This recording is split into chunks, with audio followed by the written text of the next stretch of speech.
Voters in a number of key states took to the polls yesterday to choose candidates to face off in November. The outcomes are going to have a major impact on the general election and the GOP's chances of tipping the balance of power in their favor. We'll take a look at the winners and losers from yesterday's races and what it means moving forward in tonight's Hold the Line.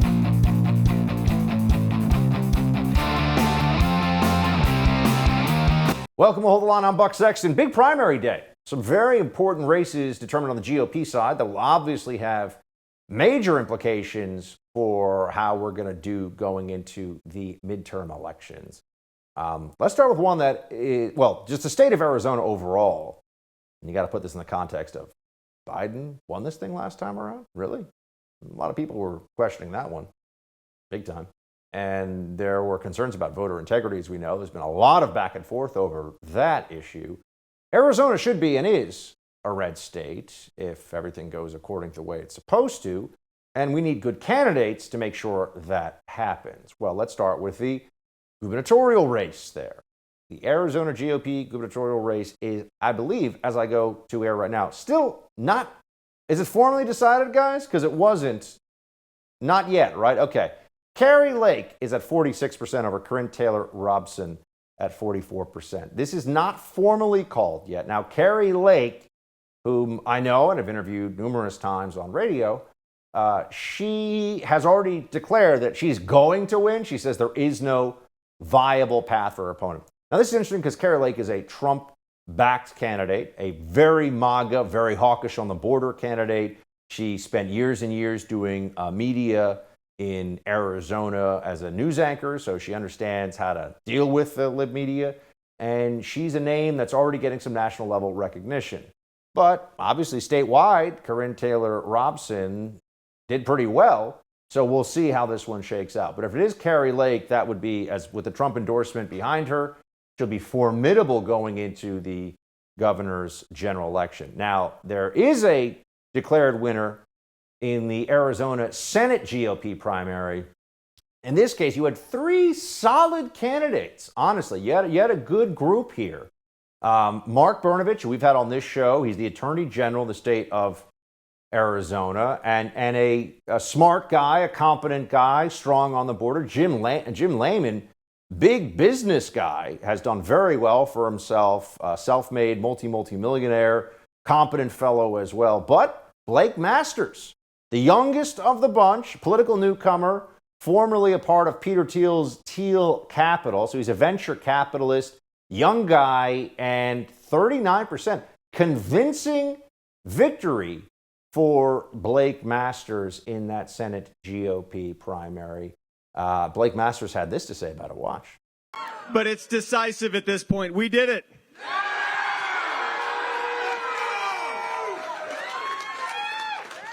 Arizona has sent a message loud and clear. We are sick of Joe Biden and the Democrats destroying our country. And pretty soon, we're going to send a brand new senator to Washington, D.C. to clean their mess up. There you go. Now, he is up against former astronaut and sitting U.S. Senator Mark Kelly in that race. It's not going to be an easy one. But so far, a lot of momentum behind Blake Masters to win that seat for the GOP in a critical swing from the D to R column in the Senate. If we're going to have Senate control after this midterm election, Arizona is completely essential to the pathway there. Arizona, Nevada, Pennsylvania, Georgia, those are the critical races. Blake Masters is going to be a strong candidate. Now, up in Michigan, where the current governor, Gretchen Whitmer, has done everything possible to make the residents of her state miserable, among the worst governors with her lockdown totalitarianism during COVID, there is a Republican who has emerged as not only the winner, but the one who is taking on Whitmer. Tudor Dixon with 41% beat Kevin Rinke and Garrett Soldano. Again, convincing here. Tudor has a background in steel. She is a breast cancer survivor, mother of 4, and she was the Trump-endorsed candidate in this race. Substantial MAGA energy behind her. Actually, I interviewed her recently, and she says all the right things when it comes to what should be done in her state, how COVID should be handled, how to get business up and running again. So Tudor Dixon, cool name, and I think a very serious contender. It's tough in Michigan because you got to get past Detroit, which is such a huge center of political gravity. So many votes in that one city for the Democrat, Whitmer. But witless Whitmer, she's got to go, folks. I mean, we got to do everything we can to replace her in that role, just for the benefit even of the libs in the state of Michigan. They'd be better off too. They just don't know it. Missouri Senate GOP primary. This was an interesting one. You had the two Erics and then Vicky Hartzler, who didn't get nearly as much attention. Now, Eric Greitens, the former governor, and people say he's really kind of a former Democrat too, or maybe even still in some ways. He lost. Eric Schmidt, the attorney general in the state of Missouri, with a big win here. So Schmidt is a good candidate for the GOP in this one. Blake Masters, Carrie Lake, assuming she gets through. This is all really positive. By the way, a sitting member of the GOP Congress, Meyer, lost in a primary, and he lost to a fellow who was not only supported by Donald Trump, but also had gotten money from the Democrats. That's right, the Democrats officially were throwing money at this guy because they think he'll be easier to beat in the general election. That's in Michigan's 3rd congressional district. So we're still watching to see how that strategy works out for the libs. And then there was a disappointing result last night. The Kansas state constitution, should it be amended, it's voted on by the residents of the state of Kansas, amended to remove protections of abortion rights. No, 58%, yes, 41%. Now, there's a lot of specificity into how this went down. First of all, in 2019, there was a court decision that claimed the 1859, that's when it came out initially, Kansas state constitution created, just like Roe v. Wade pretended that there was a constitutional at the federal level right to abortion, the Kansas state constitution had a right to abortion too, which is crazy. But that judicial decision stands for now. And so then to change anything about the abortion regime in Kansas, which is effectively a mirror image of Roe v. Wade, you have to amend the state constitution. And so this is a high hurdle to get beyond. And the dishonesty that was used in this, the ads they ran, the pro-abortion side was running ads about how, oh, we don't want big government to mess with your freedom. Vote no on the referendum. Didn't even mention abortion. Yeah, real dishonesty. They also had a bunch of pseudo-Christians talking about how, well, God trusts women, so you should trust women too, and their freedom. Vote no on the referendum. You mean let's abort a lot of babies? Oh, okay. Lying about it, but they were successful. It's a harbinger of things to come for the pro-life movement, I think, going forward in terms of needing to fight in the political battlegrounds, state by state, and to use language that's clear and that works. We'll have more on all this with author and columnist David Marcus when we come back. First, I want to tell you about a great deal from my friends at My Patriot Supply. Punishing food shortages are likely coming. In Europe, farmers are protesting high fertilizer and fuel costs. They're going to cut production. American farmers will likely do the same. When farmers cut production, you get food shortages. And if you don't personally have emergency backup food to get you through the shortages, you may be forced to stand in government food lines. You don't want that. Go to preparewithbuck.com.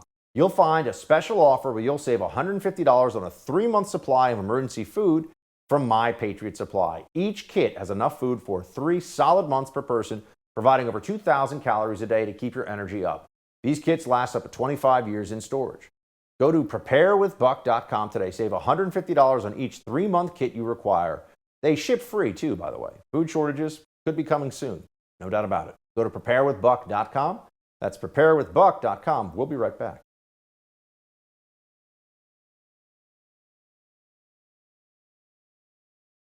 President Trump loomed large during yesterday's primaries, but arguably the biggest surprise of the night came in the state of Kansas, where voters overwhelmingly rejected a ballot measure that would have allowed the state government to tighten restrictions on abortion. As we reported in the last segment, Kansas rejected the measure by a vote of 58% to 41%, a wide margin for a state that hasn't gone for a Democratic presidential candidate since Lyndon Johnson in 1964. So what does the setback mean for the pro-life movement, not just in Kansas, but nationwide?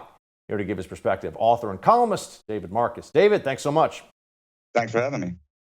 What happened in Kansas? I think a few things happened in Kansas. I think it was a very strangely worded referendum. It was like a paragraph long and kind of confusing. I think voters weren't entirely clear exactly what they were voting on. I also think more broadly that the pro-life movement, having just won this massive victory in Roe v. Wade, or overturning Roe v. Wade, now needs to change its perspective away from the legal fight and to the political fight. That's going to take a little time, right? That's a major gear shift.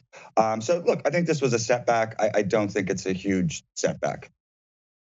Any major takeaways from any of the other primaries that we saw? You know, obviously Arizona, Michigan, a bunch of Missouri, a bunch of big races. What do you think? Yeah, I mean, look, my takeaways from yesterday were my takeaways from basically this entire primary season, which is almost over. This is a new Republican Party. For 30 years before Trump, Republican politicians said to their voters, I'm very smart, I'm very competent, send me to Washington and I'll do what I know is best for you, like Mitt Romney. Trump said, you send me to Washington and I'll do what you think is best, right? On the border, on trade, on energy independence, on fighting the culture wars, all of these issues that Republican politicians had been ignoring. And Republican voters gave Trump a chance. He did it, and that's the new standard. The candidates who say, I'm going to go do what I think is best are losing. The candidates who say, I'm going to do what you think is best are winning. And just to put a fine point on it, I saw this poll today. When Trump secured the nomination in 2016, just under 50% of Republicans had a favorable view of the GOP. That's up to 75. And this is why. Wow, that's an amazing statistic, actually. I did want to ask you if you think that the Republican who just won, and she's got a really cool name, but I keep on forgetting. I actually just interviewed her earlier today. So Tudor Dixon. Thank you guys. Tudor Dixon. You think she's got a shot against Gretchen Whitmer? Because for guys that are still steamed about the lockdowns like you and me, Gretchen Whitmer was among the very worst. I mean, she is the person who, as governor, banned residents of her state by fiat from going from one property they own to another property they own because COVID. Yeah, I do think Tudor Dixon has a chance. I had the opportunity to be on a panel with her, I guess about a year ago. She's very impressive. She really knows the issues. She very clearly cares about her state. So I do think she has a chance. And I think you make the key point. And I want to bring in the New York gubernatorial race as well, where you have Congressman Lee Zeldin running against Kathy Hochul, who was, Cuomo's puppet and is now the running to maintain the seat that she took from him. I think in both these races, nationally, Republicans need to be putting a spotlight on it and saying that Michigan's COVID policies and New York's COVID policies need to be rejected electorally. I don't think either of these races are getting enough attention, and I'd like to see the national media and the National Republican Party put a much bigger spotlight on them. Also wondering if trans issues, the trans agenda, is going to play a role in the 2020 midterms, more in the general than what we've seen so far in the primaries. And for example, David, a really important Senate race is going on between John Fetterman and Dr. Oz, right? Dr. Oz of TV fame. Here is that Democrat candidate, Fetterman, I think he's lieutenant governor right now, saying that men should be able to play on women's sports teams. Watch. Do you believe transgender women should be allowed to play on women's sports teams at the youth through college level? Yes. I don't know how that's going to play in Pennsylvania with folks who live in the sort of extended Rust Belt and out west and around Pittsburgh, et cetera. Man, I don't know how it's going to play in South Philly. I mean, forget about that. Democrats have painted themselves into a real corner here because the obvious natural answer for a moderate to that question is, this is relatively new. We have to listen to science. We'll have to study it. Fetterman can't say that because unless you say women are men, men are women, and of course they should be able to play in whatever sports they want, you are committing an act of violence. That is the position of the Democratic Party. And you can't have a conversation with it. There's nothing you can do with it. So, look, is that going to sway a lot of voters in Pennsylvania? I don't know if it is or it isn't. But even beyond this election, this is a problem for Democrats because they have nowhere to go on this issue unless they admit that all of their claims about if you question it at all, you're a bigot, were false to begin with, which obviously they were. Here's Governor Ron DeSantis speaking about the trans issue, but going on a bit of offense here. He says that doctors should be sued for providing children with, quote, gender-affirming care. Watch. Talk about these very young kids getting gender-affirming care. What they don't tell you what that is they're actually giving very young girls double mastectomies. They want to castrate these young boys. That's wrong. And so we've stood up and said, both from the health and children well-being perspective, you don't disfigure 10, 12, 13-year-old kids based on gender dysphoria. 80% of it resolves anyways by the time they get older. So why would you be doing this? I think these doctors need to get sued for what's happening. I'm sorry. I mean, I think it's interesting to watch him play offense on the issue, which is something that Ron DeSantis does on a whole range of issues. But also, every Democrat running for Senate, running for governor, should be asked about this. They should be pressed on this by their opposition in the Republican Party, but by anybody in the media who's at least claiming the pretense of journalism. Yeah, I mean, one vital thing that DeSantis did there, and this is something that I've talked about, that Chris Rufo and others have talked about, is not using their language, right? Calling it a mastectomy, calling it castration, really calling these things what they are. If you wanted to compromise on this, I was thinking about this today. These doctors all tell us that it almost never happens that these kids reach adulthood and wish they hadn't done it. They say that's so rare. Well, if that's true, then why don't we have these doctors carry insurance so that in those rare instances when it happens, these people have a recourse to go back and say, you're going to pay for, look, there's no way to completely go back, but you're going to pay damages for having gotten my case wrong. You're going to, pay for whatever kind of treatment I can get. Yeah, look, it's good for DeSantis to be playing offense on this. These are real issues, and we need to be tough. Indeed. Very strong, as Trump would say. Thanks for being with us, David. Thanks, Buck. China is preparing to launch live-fire military drills in the waters around Taiwan following Nancy Pelosi's visit to the island. We'll have more on the continued fallout from that Pelosi trip with senior fellow at the America First Policy Institute, Steve Yates, coming up. I want to talk to you about the owners of timeshares out there, especially those who are upset that their yearly dues have nearly doubled. In most cases, your timeshares will be passed from your generation to the next with fees included. It's crazy that the annual fees never stop even after you quit using your property. Well, I do have a solution for you. Get some peace of mind from my friends at Lone Star Transfer. This family-owned business has an A+ rating with the Better Business Bureau and has over 16,000 satisfied customers. Lone Star has over 15 years of experience in the timeshare disposal business and a 99% success rate. Say goodbye to those fees. With customer service like Lone Star's, they treat you as if you are a member of their family. They'll personally make your experience a pleasant one. Lone Star Transfer guarantees the release of all liability to your timeshare in writing and in a specific time frame. Give Lone Star Transfer a call for a free no-obligation consultation. 844-284-4739. That's 844-284-4739 or online at lonestartransfer.com. Steve Yates joins us next.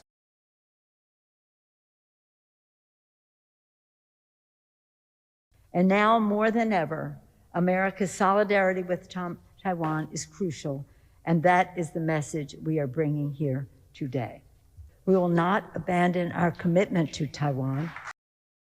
Speaker of the House Nancy Pelosi declaring the U.S. will not abandon their commitment to Taiwan despite ongoing pressure and saber-rattling from the Chinese Communist Party. There's still no indication as to how or if China will retaliate for Pelosi's visit, but Beijing is set to begin live-fire military drills in and around Taiwan's territorial waters in the coming days. So is there a chance of escalation? Joining me now to break it all down, senior fellow at the America First Policy Institute, Steve Yates. Stephen, thanks for being here. Thank you, Buck. Great to be with you.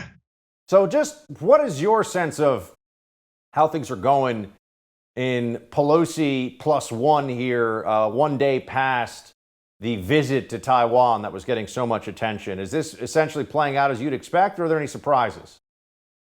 Well, I think this is, in my experience, the most provocative array of military exercises and coercive measures I've ever seen the People's Republic deploy towards Taiwan since the founding of the People's Republic to present. It exceeds what was aimed Taiwan's way in the mid-1990s when they were having their first direct election for president and China landed some missiles offshore.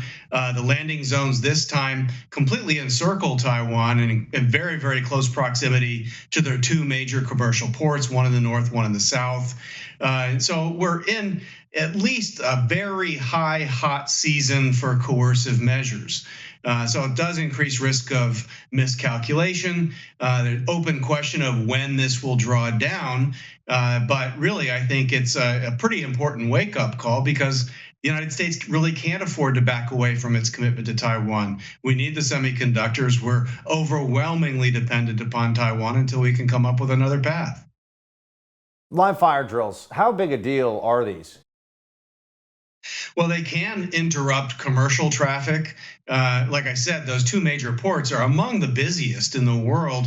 And so that's a really, really significant thing if they actually have splashdowns on that. When they declare those zones, people are not going to willy-nilly put commercial traffic through them for risk of interference. So it can have a direct interruption on commercial flows to the extent that it's high volume and vital goods. That will have an impact on Japan, Korea, the United States, otherwise. Here's White House Press Secretary Karine Jean-Pierre responding to the Chinese military drills. Watch this one. Now that Taiwan is effectively encircled by the Chinese military doing these drills, does the president think that the trip was worth the trouble? Look, I already said this, and I'll just repeat it to you. There's no reason for Beijing to turn this visit, which is consistent with longstanding U.S. policy, into some sort of crisis. There is no reason to do that. We have been very clear. There's no change in our One China policy, which is guided by the Taiwan Relations Act of 1979. That has not changed. And so, look, the United States will not seek and does not want a crisis here. But we are prepared to manage what Beijing chooses to do. So, I mean, Stephen, it seems to me like on the one hand, Pelosi does this, right? She pokes the dragon, right? That's what this is. She decides to go at some level, and well, she's done it now, so it's obviously a done deal in that sense. But now they're telling us like, well, this is no big deal. But isn't it kind of meant to be a big deal? Like, it feels like it can't be both, that Pelosi's brave for going and standing with Taiwan, but like, why is China going to react at all? It's just business as usual. Yeah, it's definite mixed messages from the White House. They completely changed their tune from prior to the visit, where they were leaking all over the place. They were trying to use the military, intelligence community, and anyone else to dissuade Speaker Pelosi from going. I think this is a very clear example of something that can and should be done, but when and how you do it can make a big difference. If Speaker Pelosi was serious about doing this and making it a priority, she could have done it early in her tenure when she was first speaker. She could have done it early in her tenure the second time around as speaker. Then it would have been a clear pattern and people could say it was normal, as it should be in my view. But the fact that it got delayed, and then it got delayed onto the anniversary of the People's Liberation Army's founding, there always were going to be fireworks around that, and they seem to ignorantly have stumbled right into that briar patch. Here's Nancy Pelosi explaining to the people of Taiwan that the U.S. wants to help it remain a democracy. Watch this. Today, the world faces a choice between democracy and autocracy. America's determination to preserve democracy here in Taiwan and around the world remains ironclad. Okay, Stephen, I need...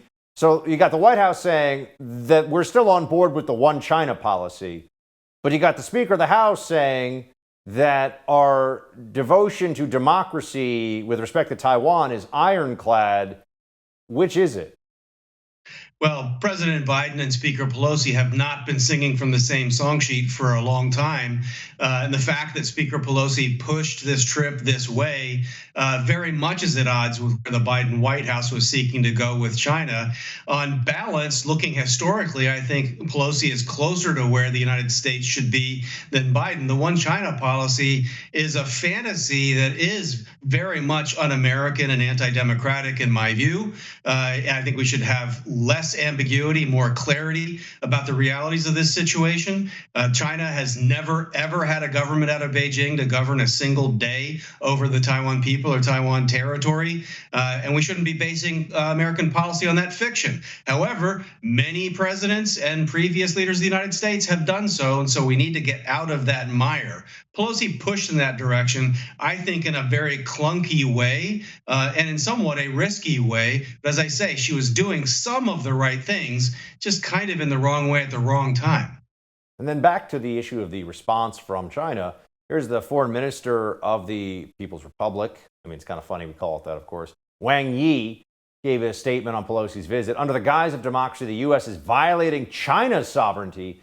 Taiwan and others ride the coattails of the United States and act against the noble cause of the Chinese nation. These perverse actions will not alter the international one China principle, and Taiwan will return to the motherland, yada, yada, yeah. We know what they're saying there. What are they really going to do? Are they going to do anything? I mean, what if we decided we're going to have a Speaker of the House or some equivalent level figure visit Taiwan every 6 months? Well, I think that would be a wise idea, given that we are very dependent on some strategic goods from Taiwan, and the Taiwan government buys not an inconsequential amount of defense articles from the United States, and it's our 9th largest trading partner. So I think that would be a wise thing to do. Also, I think it's time for American thought leaders, to the extent they have thought, to push back on the idea that somehow we're declaring independence or altering policy by sending legislators back and forth. I mean, that's actually kind of the job of the executive branch to do. So we just need to sort of establish a normal pattern of behavior, speak about it coherently, follow through, but back it up with real strategy. I mean, we're long past due to strategically decouple from communist China, given COVID and all of this bluster.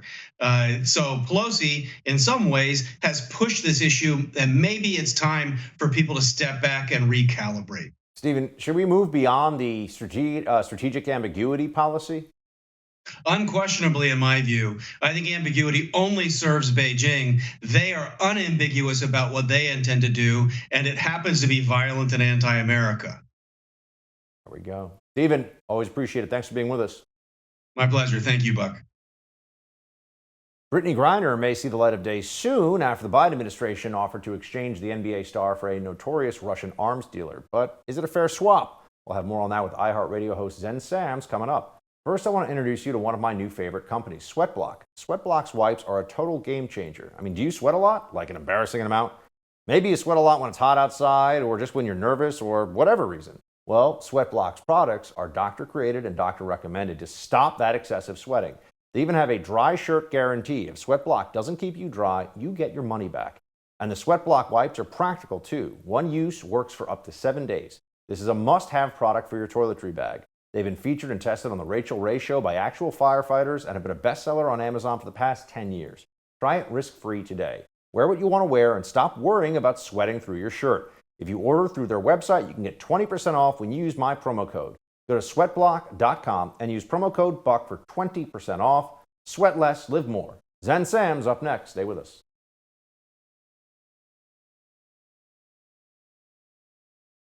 We want to see Brittney Griner home. We want to see Paul Whelan home. They are wrongfully detained. We have been very clear about that. We put forward a substantial offer, and we want to have a good faith conversation on that. There was a counter offer that was made, which we don't see it as a serious counter offer. But as you can see from the substantial offer, as you can hear from Secretary Blinken, and as you've heard from this president, we are taking this very seriously, and this is a top of mind for this president, and we want to see them come. Yesterday, the White House addressed Russia's counteroffer to the Biden administration's proposed prisoner swap that would bring home American basketball star Brittney Griner and another jailed American, Paul Whelan, in exchange for a notorious arms dealer serving time in the U.S. And you're saying the deal is totally lopsided, including our next guest, iHeartRadio host Xen Sams. She joins us now to explain. Zen, good to see you. Good to see you, Buck. You don't like this deal. You don't. Former President Trump told me he thought this was a bad deal last week. Why do you think it's not a good deal?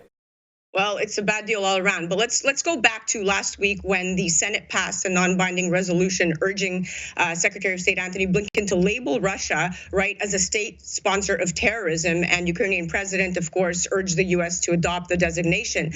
Yesterday, of course, the Kremlin threatened to break off diplomatic relations with Washington if the U.S. declared Russia a sponsor of terrorism. So let's go back here. You have the Foreign Ministry of Russia. And they said that. And the logical result of such a step will become a break in diplomatic relations. That is their stance. They are basically saying that Washington risks finally crossing the point of no return, of course, more threats with all the ensuing consequences. But the Biden administration basically set it all up, Buck, and now are stuck between a rock and a hard place, and entertaining this prisoner swap in this particular moment is not the wisest choice, as per former Trump. But Brittney Griner and Paul Whelan, let's look at who they are. They're two Americans wrongfully detained in Russia, and this really indicates the lopsidedness of this prisoner swap, because these two Americans, a basketball player, Brittney Griner, and Whelan, who's a former Marine, and worked as director of global security at an investigations firm, Borg Warner. He was arrested in Russia back in 2018, and he was sentenced to 16 years for spying. Now, of course, he denies the charges, but the bottom line is that they are not criminals, and certainly not remotely comparable to Victor Bout, who is a notorious purveyor of arms to terrorists, actually once known as the Merchant of Death. Now, Buck, interestingly, there's a third American prisoner wrongfully detained that not many are aware of, and the U.S. is going to choose not to include Mark Fogel in the prisoner swap. Now, Mark is an American teacher, and he's sentenced to an absurd 14 years in prison for taking marijuana into Russia, and his infractions are, in fact, similar to Brittney's. So if Biden is in this for humanity and not in it for votes, you would think that Mr. Fogel would be included in this exchange. But nothing the Biden administration does is ever logical, and for reasons the State Department has not clarified, the U.S. government has designated Ms. Griner and Mr. Whelan as wrongfully detained, but not Mr. Fogel. So this is tipping, and even tipping worse, for the very cause that the Biden administration is saying they're fighting for. Top coach, by the way, for U.S. women's pro basketball, who once represented Russia at the Olympics, has made a plea for Putin to release Griner. It's something that obviously hits close to home for me, and so I just asked the Russian government to do the right thing. It's never too late to do the right thing. We're asking for leniency, we're asking for grace, and we're asking to bring home Griner. All heartfelt. The U.S. coach Becky Hammond there urging Putin, but I don't think Putin cares very much. Putin doesn't care. And, Buck, the issue is not whether the three American prisoners are guilty or if Griner is guilty, nor should efforts to free Americans held in repressive countries be based on their celebrity or the publicity generated by their arrests. But the Russian justice system, like those in China and Iran, other countries with which the United States has organized prisoner swaps with, is notoriously political. And any American imprisoned in those countries, guilty or not, is likely being held either for propaganda purposes or as or as a hostage to exchange for imprisoned Russians. But at the end of the day, is the United States really ready to let the Merchant of Death out of prison for Brittney Griner and Paul Whelan? I'm not so sure this is the right approach. Still in the realm of foreign policy, but switching the focus a little bit here for a moment, Zen. The Kremlin is strongly backing Beijing with respect to Pelosi's Taiwan trip. Kremlin spokesman Dmitry Peskov said of Pelosi's trip that Pelosi's visit would be extremely provocative and would exacerbate the situation in the region and fuel tensions. Instead of dealing with this sensitivity with respect, the U.S. has regrettably chosen the path of confrontation. It will bring no good, and we can only express regret. Now, not surprising that Russia would take this kind of a tone, but how is it looking right now in terms of the effects of the Pelosi visit versus the media coverage of it? Well, I mean, look, Russia is backing China, right? And they're calling Pelosi's visit to Taiwan extremely provocative. Okay, that's no news. But at a time when Russia finds itself increasingly isolated because of its war in Ukraine and is faced with sanctions from every corner, Buck, you have House Speaker Nancy Pelosi's visit to Taiwan, presenting Moscow basically an opportunity to strengthen ties with China, which is a key ally.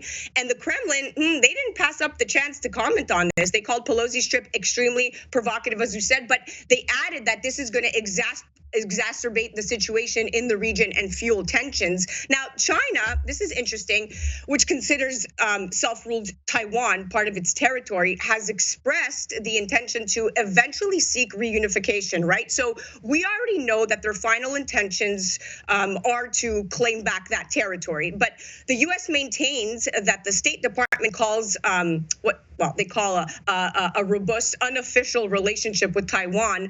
And it's important to note that Taiwan is a democratic island, right, of about 23 million people. And the U.S. has long kept the policy of, let's say, strategic ambiguity towards the China-Taiwan issue, recognizing the one China principle. And what is the one China principle? Well, the one China principle is the position held by the People's Republic of China that there's only one sovereign state under the name China, with the PRC serving as the sole legitimate government of that China, and Taiwan is part of China, plain and simple. So China's Ministry of Foreign Affairs is condemning this Pelosi visit as a serious violation of the one China principle. So if you're going to go back and look at the position they're taking, China is going to make Taiwan pay for it.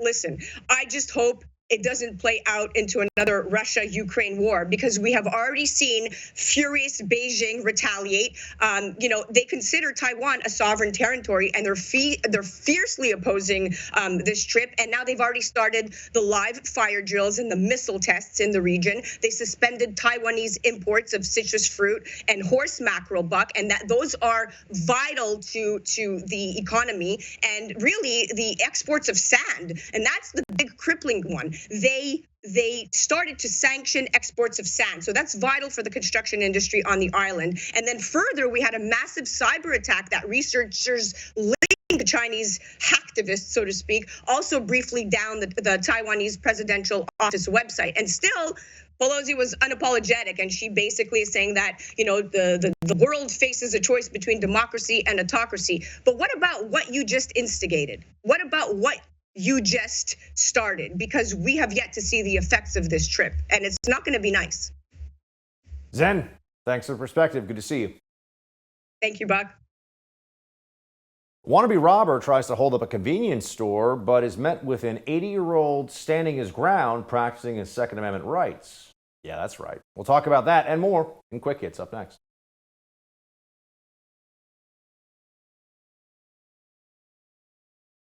A would-be convenience store robber sees what instant justice is like, and who was the ultimate winner of the $1.28 billion Mega Millions jackpot? The IRS. Time for tonight's Quick Hits. Let's start with this. Look, if you show up and you threaten someone's life with a firearm because you want to steal from them, they have every right to use a firearm or whatever means at their disposal, including lethal force, to defend themselves. You cannot wave a gun in someone's face, threaten to kill them, steal from them, and not expect that they will exercise their right to self-defense if they are capable of doing so. Well, this 80-year-old who was was about to be robbed at a convenience store. They didn't actually manage to get the robbery off. Well, he decided to open up with a shotgun against an AR-15 wielding assailant, would-be armed robber. Watch this. Strategically tucked behind the counter, Cope whipped out his hidden shotgun and blasted the suspect in the arm. As the man took off, another camera captured this. The suspects, after nearly leaving one of their own behind, sped off in a black BMW X3. Shot him in the arm. Moral of the story, actually two morals of the story. One, practice your Second Amendment rights. Learn to defend yourself and defend yourself if and when you are faced with such a situation.